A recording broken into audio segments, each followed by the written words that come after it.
Hello, and welcome to our first lectures on the cell. The cell is a rather big subject, but a lot kind of derives from it. The cells that we'll learn about are prokaryotes and eukaryotes. We've kind of mentioned them a few times, and we know how powerful one cell can be because one bacteria cell can make a colony, and we've seen those colonies in our lab already. Um, so with this lecture, it is kind of one of the longer ones, so you're going to have to kind of retain a lot, and I'll try to tell you why you're learning it along the way.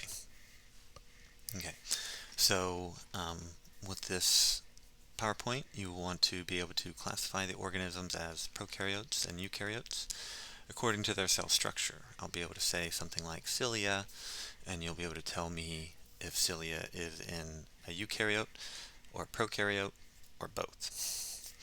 Um, then we need to define all the parts of a bacterial cell with regards to the chemical structure and function. And so most of our work is going to be on the bacterial cells, so that's where we'll be looking. All right. And then finally, we want to explain the bacterial growth curve for a typical bacterial population. This is kind of in another chapter in the Pearson book, but it feels kind of appropriate to have here.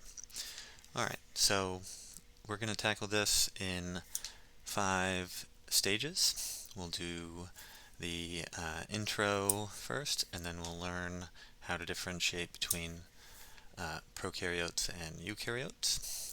You can kind of look at this picture and see how there's some structures that are going on to both, like ribosomes and cell membrane. And then you have others like nucleoid and nuclear membrane here uh, that are different. All right. And then before we go any further, we're going to learn about water and osmotic pressure. Okay, osmotic pressure isn't just water, and everything isn't all about water, but it is very essential in that process for life. And then we'll go into prokaryotic features. We'll go into even ones that are shared, and then we'll go into eukaryotic features. Okay, and then you may have noticed that we have a lecture of prokaryotes and eukaryotes later on. Those are more related to how they're classified, um, like according to Linnaeus and that kind of a thing. So, and how we can kind of like organize them as we move on. Okay, so with that, we'll move into the intro, and then once we then we'll do several other videos depending on what we're doing. Alright, so microorganisms, as we've seen, come in a variety of size and shapes, and they can be observed mostly microscopically. Okay, and this is a eukaryote. Okay, that's a eukaryote pathogen. This is a prokaryote pathogen, and these are also likely eukaryote disease based on their scale here. As you can see, 40 is bigger than this scale, 20.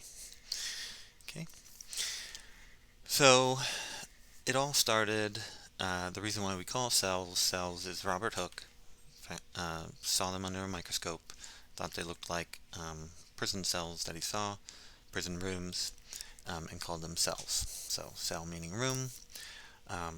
That kind of stuck, and so now we think of the fundamental unit of life is the cell. If it's a cell, it's alive.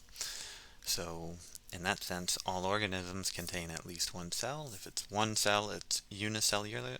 We've learned that with yeast. And then if it is multicellular, it can be a full organism, and that's when it has more than one cell.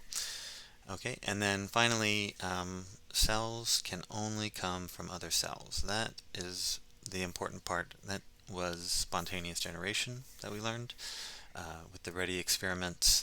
Aristotle influencing all of that, and Pasteur. Okay, we want to remember Pasteur putting all that to bed.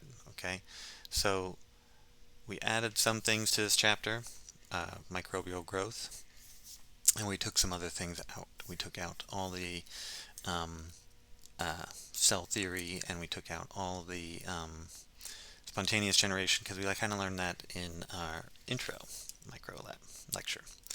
Okay, but one thing we did leave in is the endosymbiotic theory. Okay, this is very important. You're going to want to know this endosymbiotic theory. Okay, basically, if we look at it, the word, it means endo, inside, symbiotic. Okay, what's symbiotic? Things when they live in symbiosis work together well.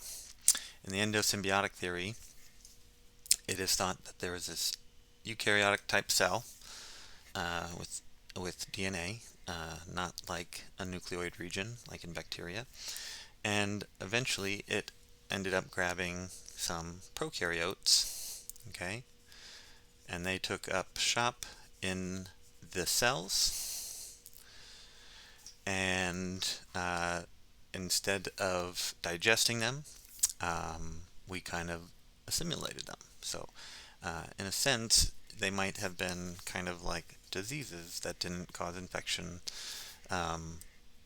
and were actually beneficial.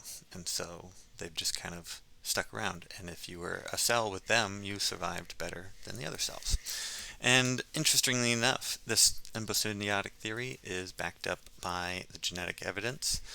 Mitochondria and chloroplast both have, chloroplasts are found in plants, by the way, and mitochondria we'll talk about later.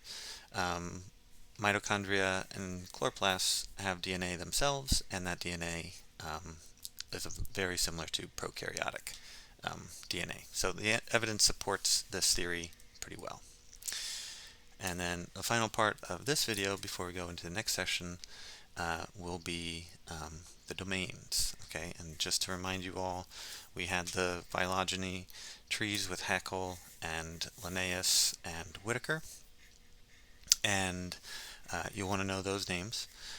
All plant and animal cells are eukaryotic, and those fall under the domain Eukarya. All right, and then prokaryotic organisms fall under either Archaea and bacteria.